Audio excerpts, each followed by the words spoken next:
Welcome to Sweet Life Beat Life. We hope this video helps. You're going to enable Nightlight now. First, make sure you're signed into Windows and at the desktop. You don't need admin rights. Open Settings, press Windows +I for speed, then choose System. Once inside System, click Display on the left. This gets you to the page where color, temperature, and brightness live. From here you'll see night light options. Don't close anything, because in the next step you'll fine-tune strength and scheduling. Now you'll configure how warm the screen becomes. Toggle night light on to test the effect immediately, then click night light settings.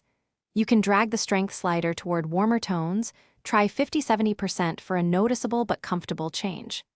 Next, pick a schedule, either sunset to sunrise, which uses location, or set custom hours like 22:00 to 07:00. Make sure to enable location if you choose sunset to sunrise, so Windows knows local sunset times. Finish by confirming your strength and schedule.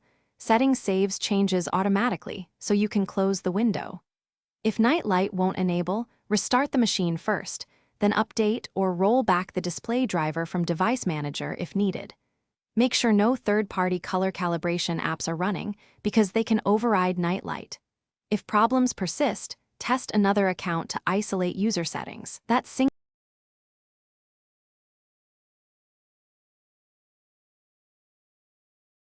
Thanks for watching. Consider subscribing if we helped you.